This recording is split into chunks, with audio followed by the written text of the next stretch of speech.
नमस्ते बच्चों। तो आपका जो टॉपिक है वो है आज जेड ट्रांसफॉर्म, ठीक है, जो कि हमारा डिस्क्रीट टाइम सिग्नल प्रोसेसिंग में काम आता है। तो इस यूनिट में हम क्या पढ़ेंगे? सबसे पहले हम पढ़ेंगे जेड ट्रांसफॉर्म का इंट्रोडक्शन, ठीक है। जेड ट्रांसफॉर्म का हम इंट्रोडक्शन पढ़ेंगे, ठीक है। इसके बाद में हम पढ़ेंगे आरओसी, मतलब रीजन ऑफ कन्वर्जेंस की प्रॉपर्टीज़, क्या होती है आरओसी। फिर हम पढ़ेंगे इन्वर्स जेड ट्रांसफॉर्म और फिर हम पढ़ेंगे जेड ट्रांसफॉर्म की प्रॉपर्टीज़, ठीक है। तो चलते हैं आगे हम जानते हैं कि जो फोरियर ट्रांसफॉर्म है वो बहुत इंपॉर्टेंट रोल प्ले करता है, क्योंकि कोई भी डिस्क्रीट टाइम सिग्नल है वो हमारा जो है वो हमारा जस्ट लाइक उसका फोरियर ट्रांसफॉर्म उसके एनालिसिस कराने में बहुत काम आता है। जैसे लाइक स्पीच प्रोसेसिंग करानी हो, सिग्नल का प्रोसेसिंग कराना हो, तो फोरियर ट्रांसफॉर्म हमारा बहुत ही काम आता है, ये हम जानते हैं, ठीक है। बट हर सिग्नल कन्वर्ज नहीं होता, मतलब हर सिग्नल के लिए फोरियर ट्रांसफॉर्म कन्वर्ज नहीं होता है, ये बात ध्यान रखिएगा। फोरियर ट्रांसफॉर्म बहुत इंपॉर्टेंट है, क्योंकि फोरियर ट्रांसफॉर्म क्या करता है, टाइम डोमेन को किस में कन्वर्ट करता है, फ्रीक्वेंसी डोमेन में, ओमेगा डोमेन में कन्वर्ट करता है, राइट है। क्यों करवाते हैं? क्योंकि फ्रीक्वेंसी डोमेन की एनालिसिस इजी होती है टाइम डोमेन से, पहली बात। फ्रीक्वेंसी डोमेन में कैलकुलेशन, मैथमेटिकल कैलकुलेशन इजी होती है टाइम डोमेन के मुकाबले, दूसरी बात।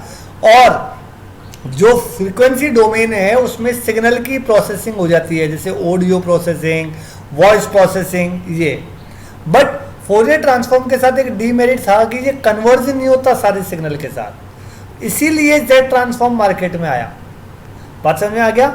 हमने फोरियर ट्रांसफॉर्म निकालने के लिए क्या करते हैं, हम किसी भी लैप्लास ट्रांसफॉर्म जो है वो कंटिन्यूस टाइम सिस्टम का एक रूप है जो फोरियर ट्रांसफॉर्म की तरह ही होता है। Laplace transform continuous time signal का एक रूप है जो फ्रीक्वेंसी डोमेन में कन्वर्ट करता है, और फोरियर ट्रांसफॉर्म भी फ्रीक्वेंसी डोमेन में होता है। बट फोरियर ट्रांसफॉर्म सारे सिग्नल्स के लिए कन्वर्ज नहीं होता। ऐसे हम अगर देखें डिस्क्रीट सिग्नल के लिए, तो जेड ट्रांसफॉर्म भी फ्रीक्वेंसी डोमेन है और डिस्क्रीट टाइम फोरियर ट्रांसफॉर्म भी फ्रीक्वेंसी डोमेन है, पर डीटीएफटी हर सिग्नल के लिए कन्वर्ज नहीं होता। तो ये अंतर है डीटीएफटी और जेड ट्रांसफॉर्म में, या यूं बोलो सीटीएफटी और लैप्लास ट्रांसफॉर्म में। सीटीएफटी कंटिन्यूस टाइम सिग्नल का फ्रीक्वेंसी डोमेन रिप्रेजेंटेशन है, लैप्लास ट्रांसफॉर्म भी कंटिन्यूस टाइम सिग्नल का फ्रीक्वेंसी डोमेन रिप्रेजेंटेशन है। पर दोनों में अंतर क्या है, सीटीएफटी हो चाहे डीटीएफटी हो, दोनों जरूरी नहीं है सारे सिग्नल्स के लिए कन्वर्ज हो, पर लैप्लास और जेड ये सिग्नल्स के लिए कन्वर्ज रहते हैं। तो हम देखते हैं जेड ट्रांसफॉर्म क्यों आया, क्योंकि हमने अभी अभी बताया कि फोरियर ट्रांसफॉर्म जो है वो सारे सिग्नल्स के लिए कन्वर्ज नहीं होता है। तो ऐसा में अगर हम किसी टाइम डोमेन सिग्नल को, चाहे वो डीटीएफ डिस्क्रीट हो चाहे वो कंटिन्यूस हो, ऐसे सिग्नल को अगर हम फ्रीक्वेंसी डोमेन में कन्वर्ट करते हैं तो जरूरी नहीं है वो फोरियर ट्रांसफॉर्म की मदद से वो कन्वर्ज हो जाए। पर जो जेड ट्रांसफॉर्म है वो नॉर्मली हमारा क्या है, वो एनालिटिकल प्रॉब्लम है, और ये बहुत ही ईजी होता है एज अपन को फ्रीक्वेंसी डोमेन में कन्वर्ट करने के लिए। देखो फोरियर ट्रांसफॉर्म से भी आप फ्रीक्वेंसी डोमेन में कन्वर्ट कर सकते हो और लैप्लास और जेड से भी कर सकते हो, पर लैप्लास और जेड कन्वर्ज भी होते हैं हर सिग्नल के लिए, राइट, और दूसरा इजी भी है।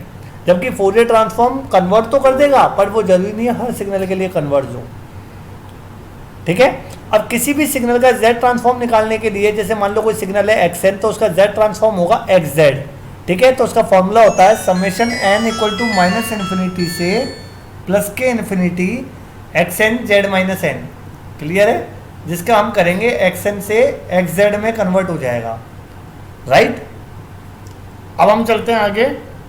जो हमारा one sided unilateral z transform है, मतलब हमारा जो सिग्नल है उसमें लिमिट ऑफ 0 टू इन्फिनिटी लगेगी। टू साइडेड में बाइलेटरल में माइनस इन्फिनिटी से इन्फिनिटी होती है, और वन साइडेड में n equal to 0 to infinity या माइनस इन्फिनिटी टू 0, मतलब एक साइड का सिग्नल है, ठीक है।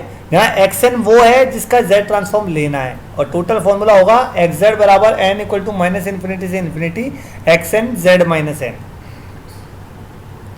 जहां जेड क्या है, एक ई की पावर जे ओमेगा, मतलब एक कॉम्प्लेक्स नंबर है, जेड बराबर ई की पावर जे ओमेगा। अगर हम जेड बराबर ई की पावर जे ओमेगा रख देते हैं तो वो जो जेड ट्रांसफॉर्म है वो फोरियर ट्रांसफॉर्म में बदल जाता है, डीटीएफटी में बदल जाता है।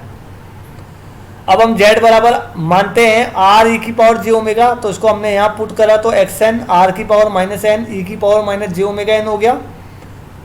तो हम देखते हैं कि कोई भी सिग्नल है xn, अगर उसको r की पावर माइनस एन से मल्टीप्लाई कर दें तो वो उसका फोरियर ट्रांसफॉर्म कहलाएगा x r e की पावर j ओमेगा। पर अगर r को 1 कर दे तो वो जो है फोरियर ट्रांसफॉर्म वो xz में कन्वर्ट हो जाता है।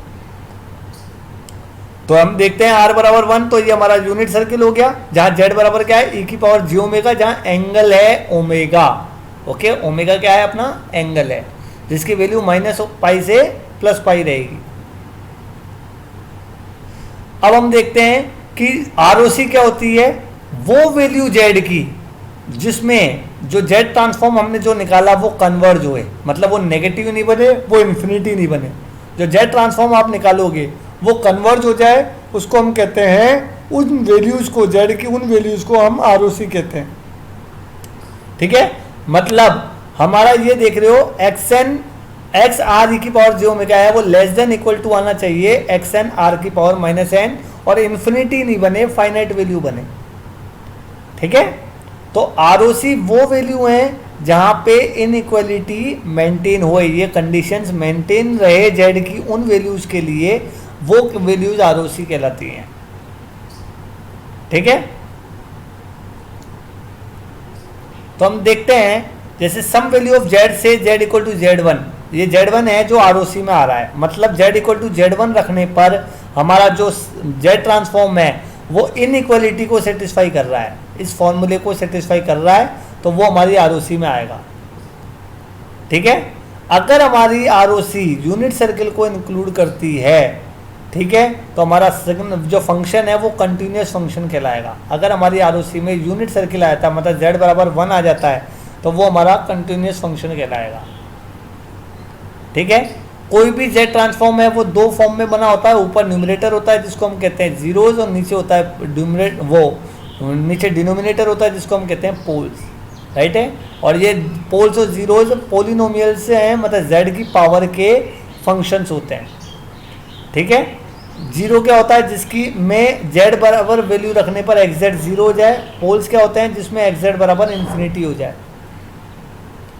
राइट साइडेड एक्सपोनेंशियल सिग्नल क्या होते हैं, जो जीरो से लेके इन्फिनिटी तक चलते हैं, वो राइट साइडेड होते हैं।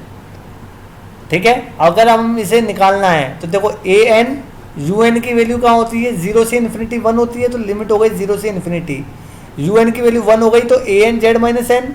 अब हमने फॉर्मूला लगा दिया, इसको हमने खोला तो हमने देखा, तो इसका आंसर जो आएगा वो आएगा 1/1 माइनस ए जेड इनवर्स, क्योंकि हम इसको खोलेंगे तो एक ज्योमेट्रिक प्रोग्रेशन बनेगा। फॉर्मूला क्या बनेगा, 1 प्लस ए जेड इनवर्स, ऐसे बनेगा ए जेड इनवर्स प्लस ए स्क्वायर जेड माइनस 2, ऐसे हमारा फॉर्मूला बनेगा। तो इसको हम रखेंगे और मोड ए जेड इनवर्स को लेस देन 1 करेंगे तो जेड बराबर क्या आएगा, ए से बड़ा, ये इसकी ROC है। ठीक है, इसके जीरोज क्या होंगे, z बराबर 0, पोल क्या होंगे, z बराबर a।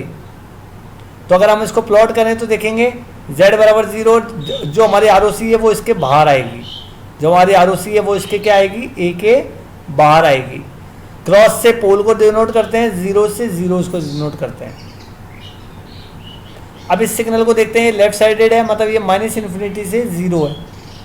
तो हम देखते हैं माइनस इन्फिनिटी से प्लस इन्फिनिटी चलती है, पर हमारी लिमिट क्या कहाँ लग रही है, माइनस इन्फिनिटी से -1, क्योंकि u माइनस एन माइनस 1 ये माइनस इन्फिनिटी से -1 तक लाई करता है। बस u माइनस एन माइनस 1 केवल माइनस इन्फिनिटी से -1 तक लाई करता है। क्लियर है, तो ये आ गया माइनस इन्फिनिटी, क्यों, क्योंकि u minus n minus 1 minus infinity से -1 तक लागू करता है। ठीक है, तो हम ये देखेंगे लिमिट हो गई।